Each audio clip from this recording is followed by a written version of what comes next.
Hello, everyone. This is very this is very strange because usually I do talks with moderators, and this feels a bit like a rock concert. So I'm going to keep this very, very simple. My name is Richie Mehta. I'm a writer, director, producer. I'm here to talk about some of my work. But like I said, I want to keep it very simple and relevant. So what I'd like to do is actually ask you guys, what would you like me to talk about? Because the range of what I have done, just to let you know, not the projects, you can look it up if you want, is conceiving of an idea, researching it, writing it, getting it financed, directing it, selling it. These are the tasks I am engaged in on a day-to-day basis. What would you like me to focus on?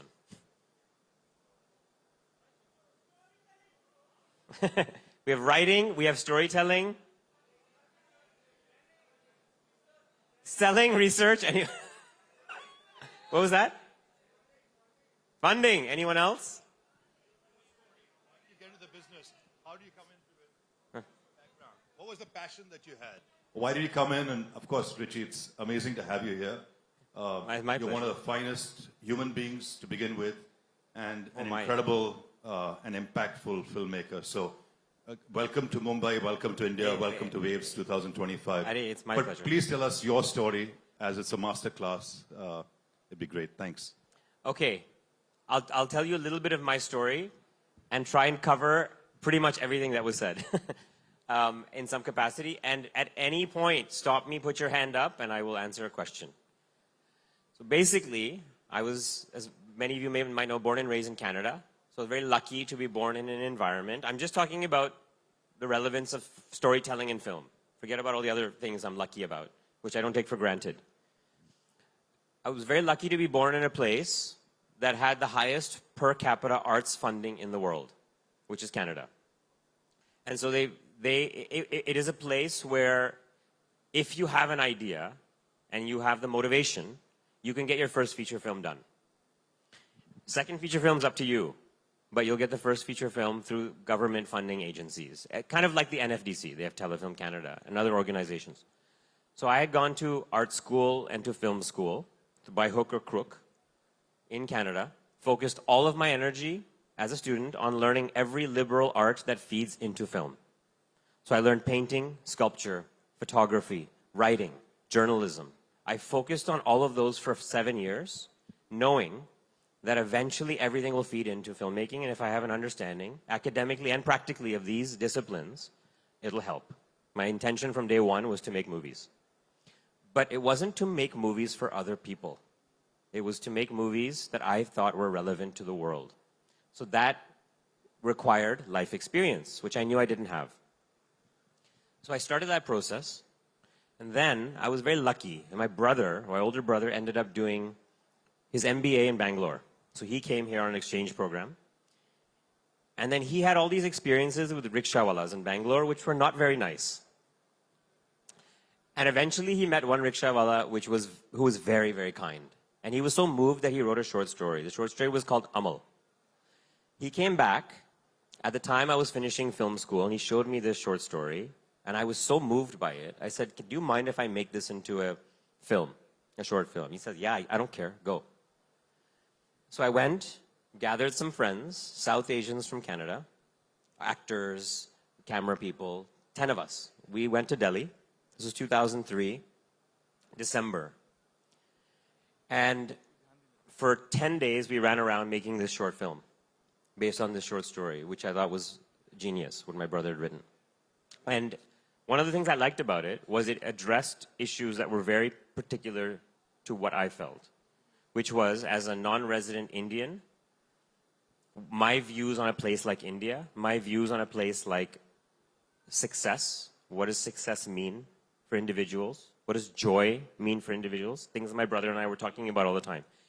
That short story allowed me to accelerate my life experience very quickly, because I didn't have the life experience to make those conclusions, and he did. So I jumped ahead. I went and made the film, came back, finished it. It cost $1,000 to make, nothing. Sent it to festivals, it went everywhere. And we ended up selling it.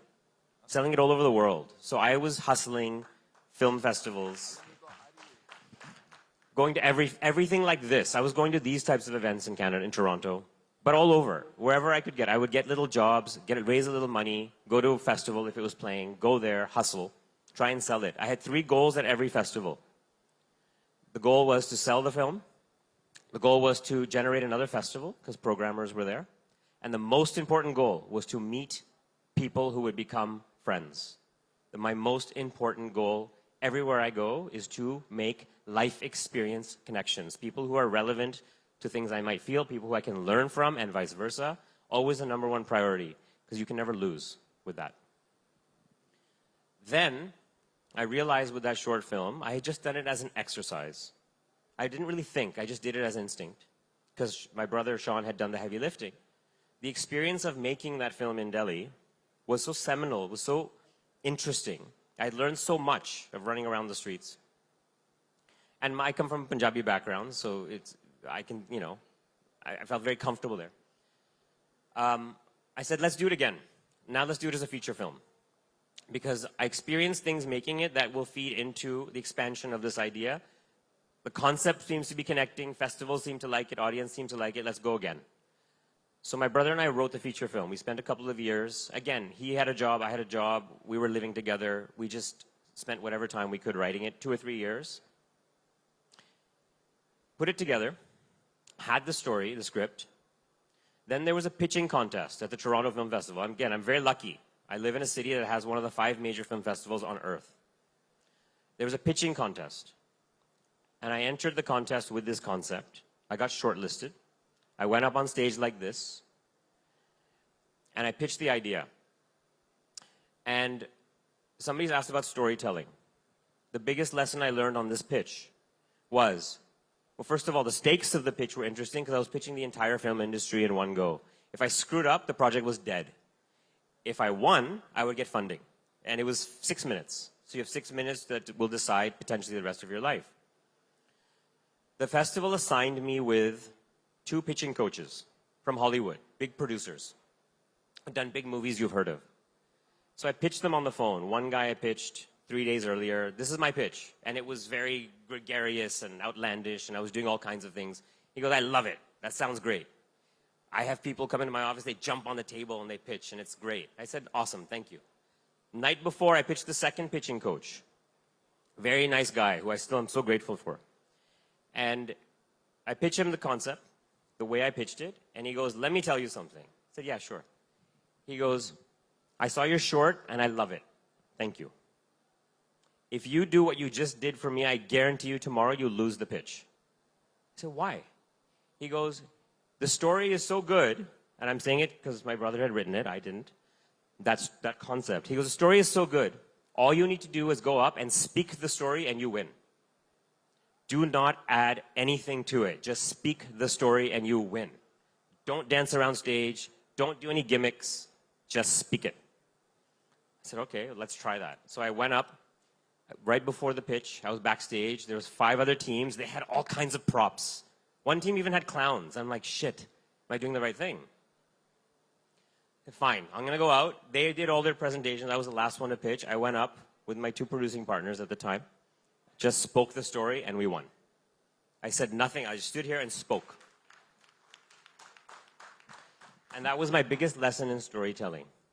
That if you can distill the essence and the concept of your idea, your story, into a 5-minute pitch that is relevant to other people, watch how quickly funding will come to you. Somebody asked about funding.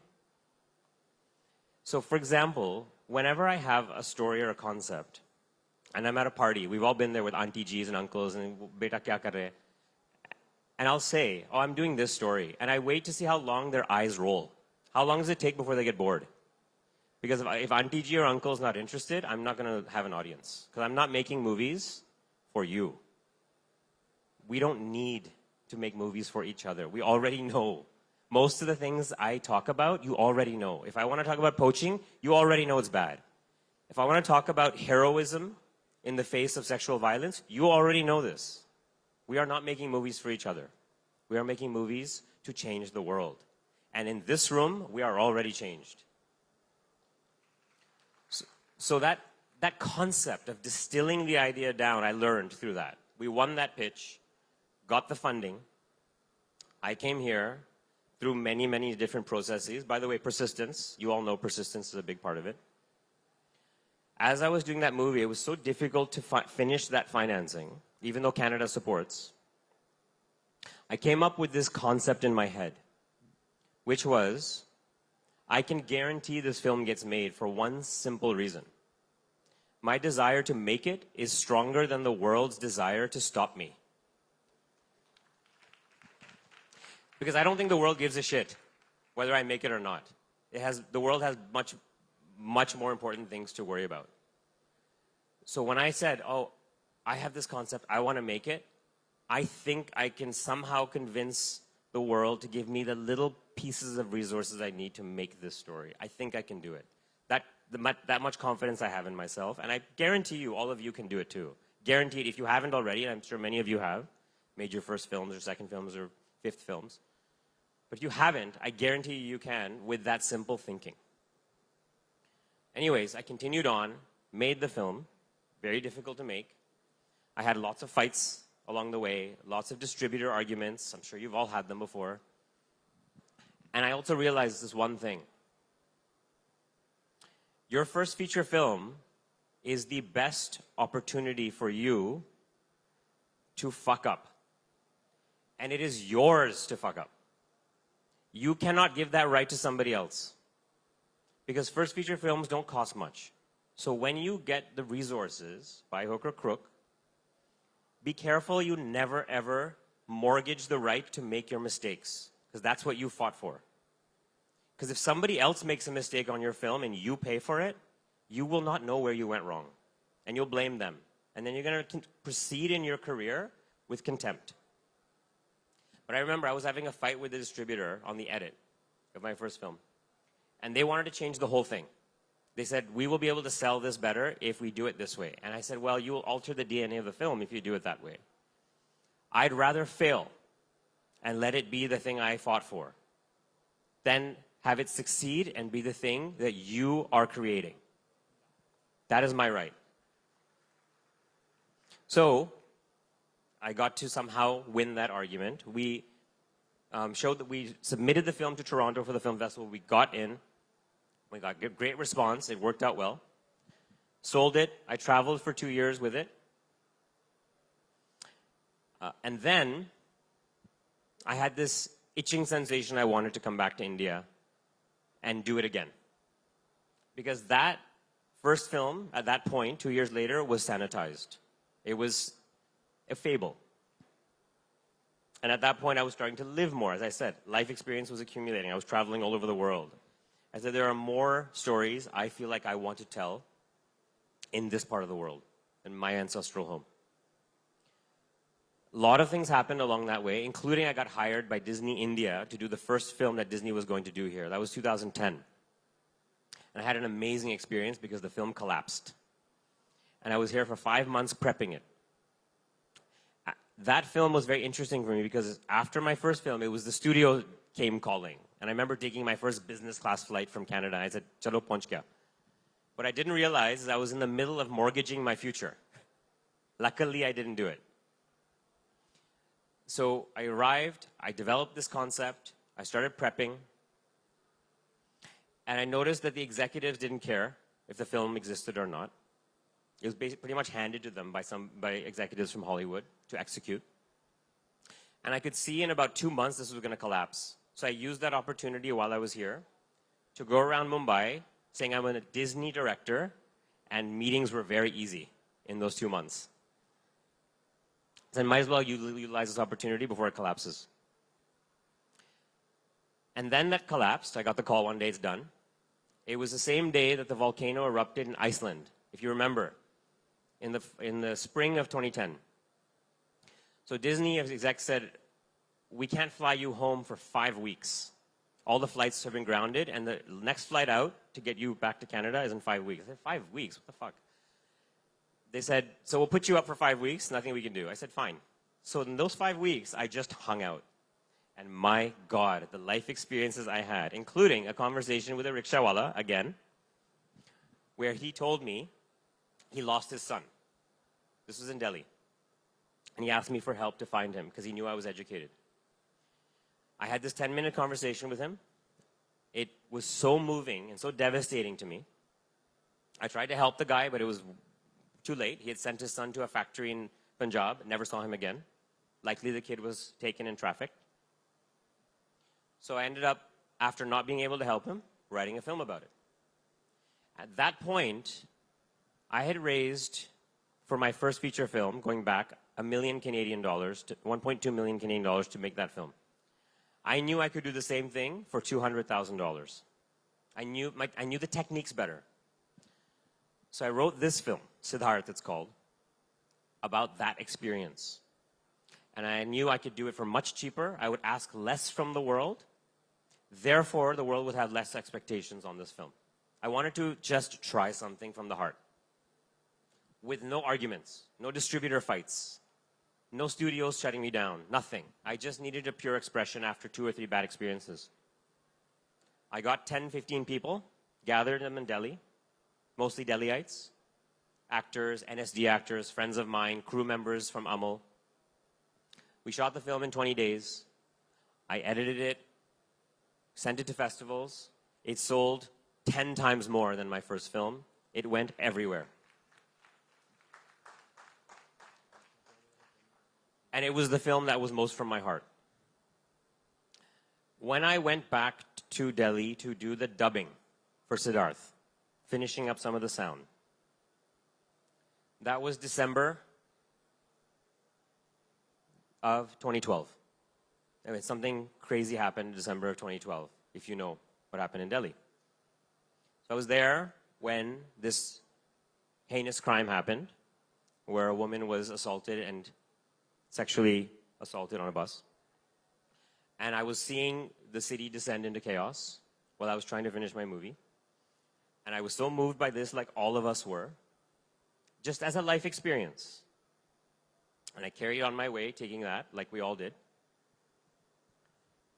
And then when I finished the film, I wrote something about that because it was haunting still, several months later. I went back to Delhi to do some research, and it ended up, I wanted to meet with the Delhi police to ask them some questions about that incident. And through a family friend, I ended up meeting somebody in the Delhi police who was a former commissioner who had worked on this case, who was supervising this case, recently retired. And I met him. This was a few months after. This is like March or April of 2013. And I met him. And I said, I have this concept. I'd like to pursue it. I just have some questions about protocol in the Delhi police because I don't understand the policing system of this country. He had seen my movies. He watched them in advance of my meeting. He said, Beta, this idea you have, isko chhod do. Bakwas hai. I have a better idea for you. I think you should do the story of the case itself. I said, I don't think anyone should be doing the story of this case, ever. He goes, listen, I will introduce you to the woman who solved the crime. I will give you the case files. He gave me the verdict from the Sessions Court judge, which had just come out, sentencing the 6 men to death. He said, read it, read the files, meet this woman. If you think there's a story here, I will open up this whole world to you. I said, I don't know if I agree with you, but I am very intrigued because this is still haunting me like it's haunting all of us. I want to read this. So I went back. He literally handed it to me on my fucking lap. That's not even an allegory. He literally put it on my lap. I went back to the flat I was staying in Delhi. I said, oh my God, I started reading it. I have never read anything like this in my life, of how 12 officers in an institution that many of us don't have much faith in came together for 1 week and said, evil has reared its ugly head. We are going to make sure this never happens again. And led by a woman. And as I read the documents, I realized that an analysis of how they found these men, 6 men scattered across the country, anonymously on a blind case, was an analysis of why this happens. If you look at both, you answer all the questions. So there's something here. As I said earlier, it was life experience. It just landed on my lap. because of the accumulation of the other work I had done, because it came from the heart, because it was based on my life experiences. So I started to research more and more. I met the DCP South District who had moved on at that point. I've never in my life, before and after, met a real life superhero. I was so moved by her and her team. And so for 4 years, I was researching and writing, researching and writing. I'd go back to Canada, I'd come back, spend 2-3 months with the Delhi police, watch. I'd go to have a meeting, officer would come 10 hours late. I would sit in their office watching. I would watch a police station. I don't know if any of you have ever been to a police station for reasons that are not terrible. It's very interesting. If you just go in a neutral circumstance and watch, it is very interesting. You realize they're just human beings suffering as much as anybody else. And once in a while, there's one or two who are trying to do the right thing. And I was so moved because I realized I don't think people in this country or anywhere in the world realize how many challenges these people face, which is why the system is so broken. And if we just understand, they don't even have lights sometimes. They have to pay for their own fuel. They have to take the bus to a crime scene. Simple details like this are the reason I did Delhi crime, under the auspices of the much bigger issue of sexual violence, of course. As I was writing that, I ended up getting a call from a producer in the UK who wanted to do a film called India in a Day, which was a Google finance project where Google would basically sponsor it, and Ridley Scott was producing it, and we would ask people all over India on one day in 2015, on October 10th, to shoot footage of their lives on their phones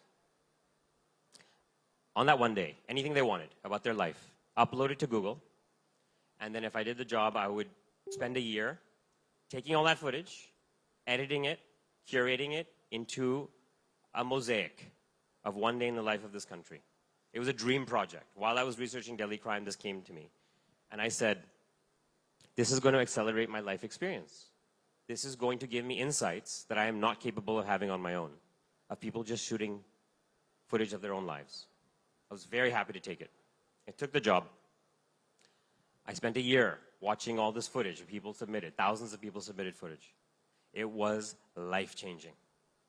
And the thing that moved me the most, two aspects. One was we had a team of 15 people who were watching footage every day because there was so much to see. We had a rating system. 1 was terrible, 5 out of 5 was amazing. Very beginning, I said, listen, if the audio is really bad, if you can't see the image, it's probably not going to work. Mark it 1, move on. After a week, myself included, because I was watching, we all met, the watchers, and we're like, listen, the best footage has shitty audio, and the camera's moving, we can't make it out. Because it's being shot by people who don't know how to express themselves, but have something to say. And they have never, ever, ever had a venue to say it. And the least interesting footage was the stuff that was put on mountaintops, beautiful time-lapse, pristine cameras. Great footage, it was lovely, but it wasn't as interesting as the people who had something to say and did not know how to use the equipment. It barely fumbled, but the story was coming across. And the thing that moved me the most was how many people in this country did not shoot footage of their lives, but of their neighbors. It was the most selfless display of storytelling I have ever seen in my life. People were turning the cameras on their neighbors for 24 hours. We got one chunk of footage of a farmer in Dehradun. If you've seen the film India in a Day, it's on YouTube, and it is still, to this day, the only film I've made that I watch every year, because I just curated it. There is one farmer family in Dehradun. Filmmaker went up there for 24 hours, shot 24 hours straight. Most people shot, footage of their kid brushing their teeth or somebody studying, or simple things, commuting. This filmmaker shot 24 hours of footage of a farmer. It was so moving. As I watched all that footage, I had this epiphany. I think we have reached a visual threshold as an audience in how we perceive storytelling, that we can sense when something is truthful or not truthful in half a second. Whether it's honesty in drama or fiction or documentary. We can sense it because of that phone. And that's when I decided to change my style of filmmaking. I am not going to shot list every shot. I'm not going to plan every moment. I'm going to let the scene dictate itself, get the right actors, and let the life of the scene tell me how to shoot it. Because if I do that, I think people will perceive the honesty and truth of what I'm trying to do. Better than if I am heavy-handed. Finished the film. As I said, to this day, it's still the most moving thing I believe I've ever been involved in because I just curated it. I didn't shoot it. Then Delhi Crime. I put my attention back onto that. I had finished writing it. It was a 400-page script. It was a 7-hour film. It was going to be very boring. I very luckily latched on to a mentor in Los Angeles through a festival, the Indian Film Festival of LA. I had gone there. And this guy was an HBO executive who was in charge of shows like Game of Thrones, The Wire, Boardwalk Empire. And we had a chat about this story, my boring 7-hour film. Sorry? It was an event like this. Yeah, it was an event like this, networking event where I met him. It was in the US. Met him, talked to him about this. He said, I'd love to see that as a series. I said, I don't know how to write series. He goes, I'll teach you. Out of the goodness of his heart, once in a while, we meet these people, and he taught me. He said, I'll give you all the research material for this show called The Wire. I'll show you how we translated the research of The Wire to the series. He said, I'll show you how you take research of a city, of a time and place, of an infrastructure, of a people, translate that to drama. And so I took all that information, I put it in my head, and I rewrote Delhi Crime episodically. And then he taught me also a very interesting lesson on the difference, we have time, the difference between film and series. Because at that point, I was just doing film. I was just doing film. And this was, again, 2015-ish, right? 2014, 2015, 2016. So the series thing we know about was just beginning. It wasn't the explosion we know now of watching series. Everyone was still in film. And he said to me, the difference in a film, narrative film, not experimental film, a narrative film. This is, again, a very important storytelling lesson. The priorities in a film are threefold, in this order: plot, character, world. When you watch a narrative film, the first question the audience asks, what will happen next? Second question, who is responsible for what will happen next? Third is, what is the world they inhabit? In a series, it is the exact opposite. The priority in a series is the world. And then the characters that inhabit that world, and the third priority is what will happen next. And it completely changed my way of thinking. And I came up with this model in my head of a tree trunk. For series, the trunk is the plot. The branches are the characters. And you can take, as you proceed in the plot, a character digression that has nothing to do with the plot in a series and hang out there for a while and then go back and carry on. And the audience will tolerate it. And they will not tolerate it in a film. But they will in a series. You can have entire episodes that have nothing to do with the plot, but have to do with that side character. And people will tolerate it. And I looked at this. I said, oh my God, this is the new form of storytelling.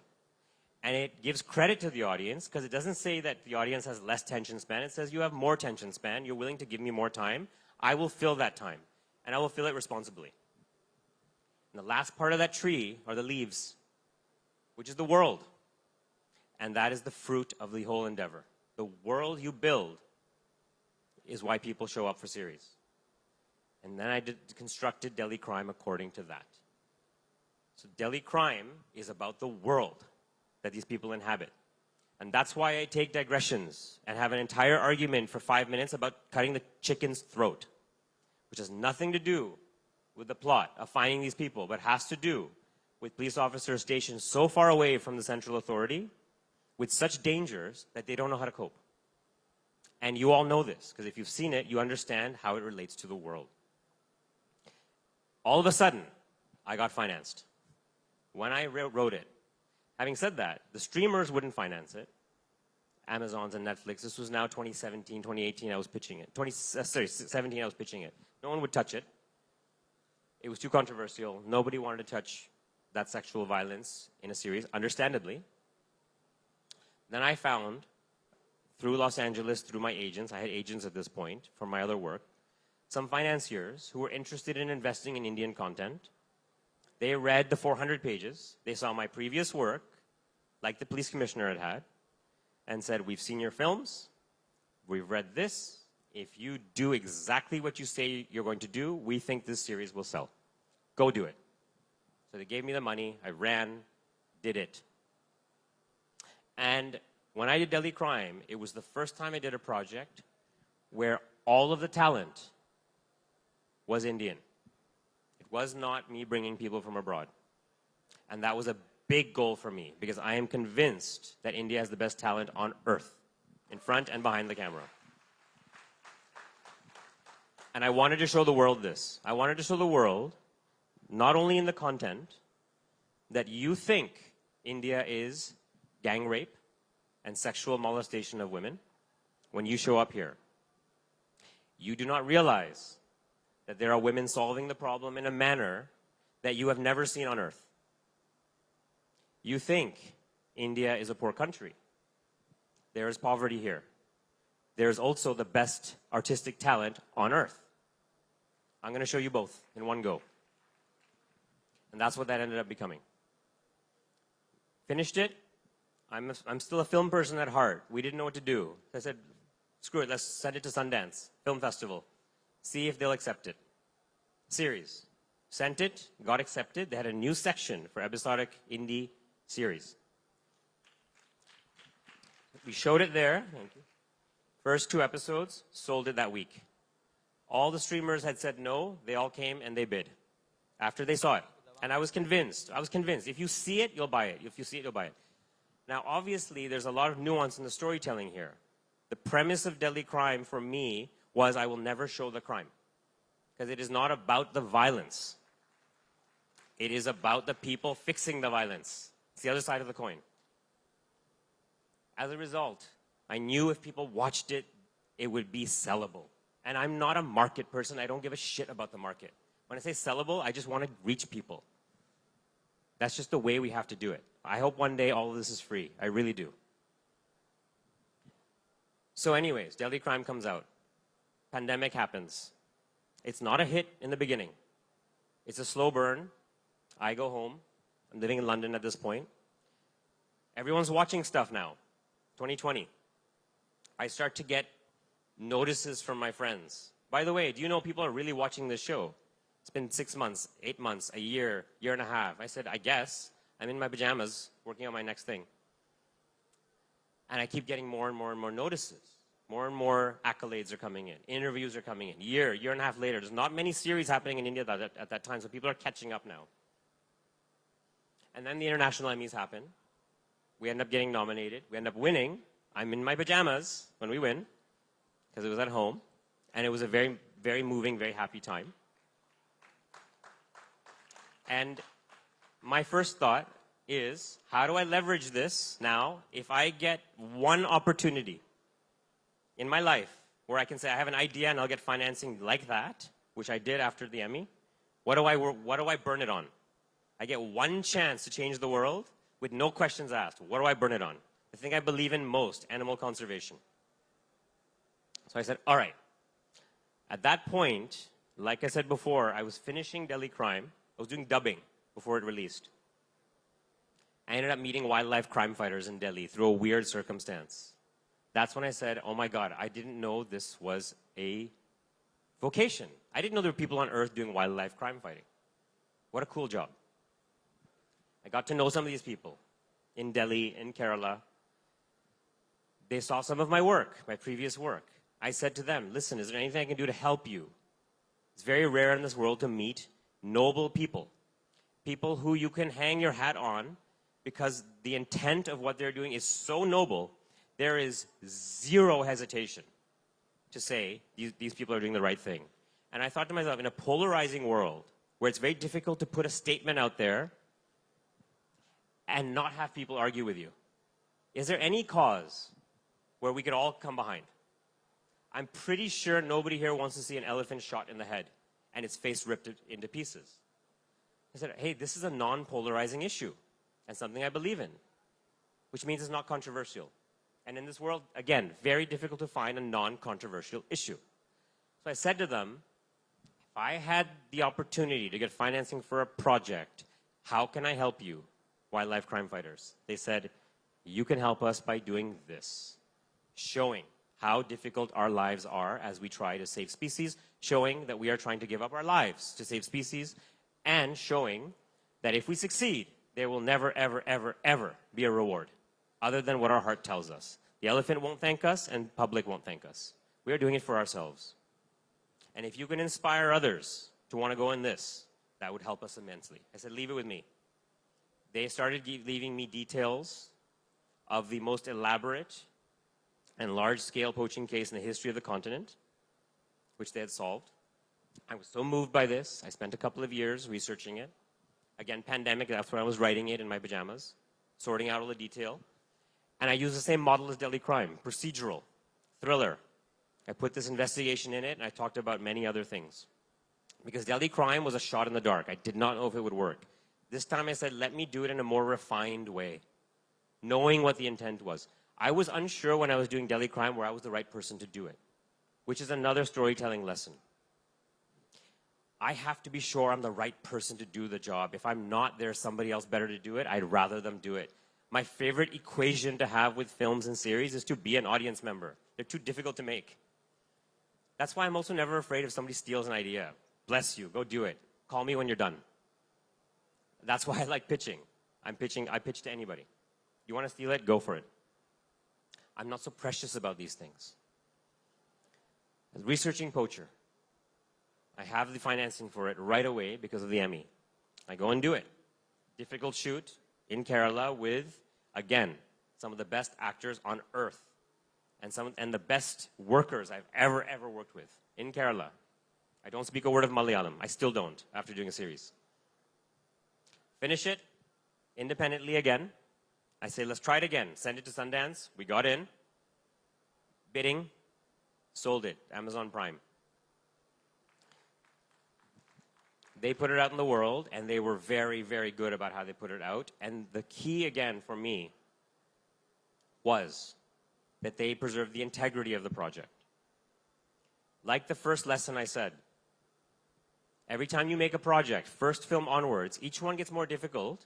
The first film onwards, it is your right to screw it up.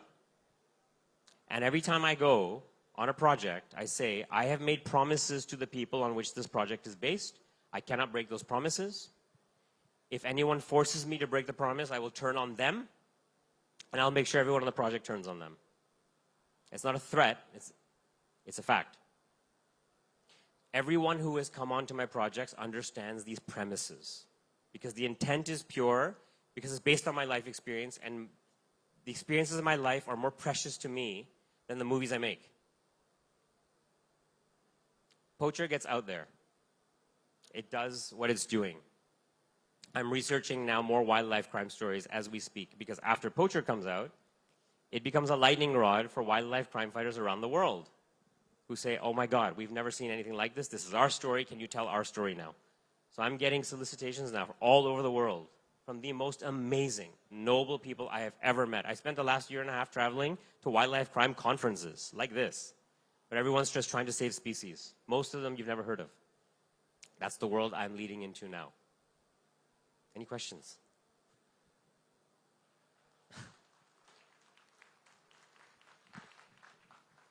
Yes. Richie, just with what's happening globally, given the whole aspects of, I mean, firstly, your work is amazing, and because you do it from your heart. But climate change, I just did a sustainability panel discussion. It's unreal when I was researching as to what's happening across the globe, and we see it. But for some reason, I don't know, it just isn't coming out as much from an impact standpoint that it should, and becomes the voice of the world. Do you feel at some point that's a topic that's close to your heart too? Yeah, look, climate change. I didn't talk about it. The one commission project I've done on a fiction that I've never I didn't write, which was a show called Extrapolations. It's on Apple, which is a climate change sci-fi show. I did one episode of that just in the pandemic. And it was a climate changed episode that shows India in 2059 based on futurist predictions of where this country is going. It's one episode on Apple. So I think the 5th episode. It's like Black Mirror. It's an anthology. It's very close to my heart too.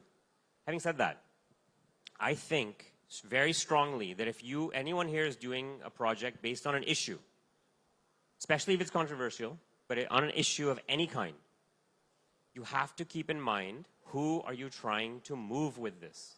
If you are trying to tell your friends and family that you are thinking about this, they don't need to know. Tell them at the next dinner party.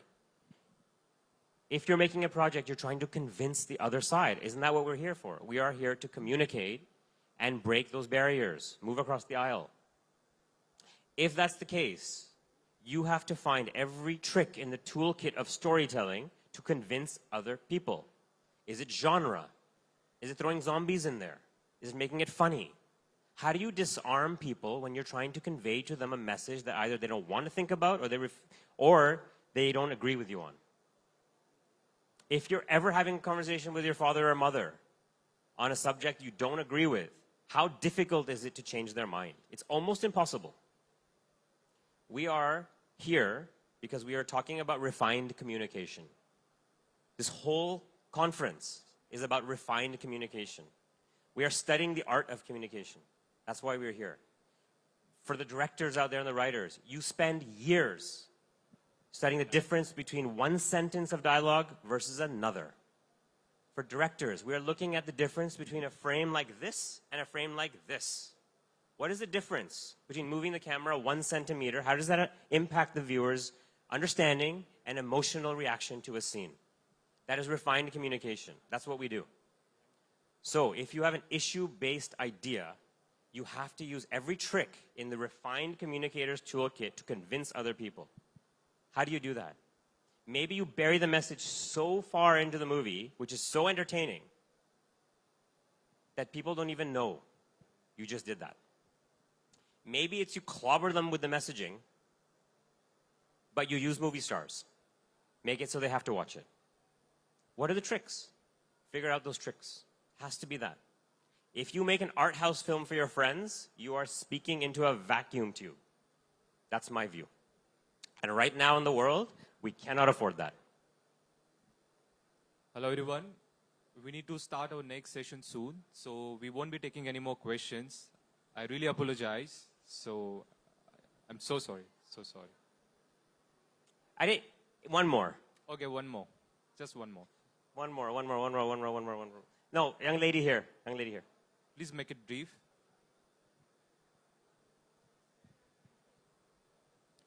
When you're telling someone else's story, how do you do it with a certain kind of conviction, especially when you have the privilege of great communication design and, like you said in that Google case, someone else does not. So how do you do it without feeling like an imposter? That's a very interesting question. So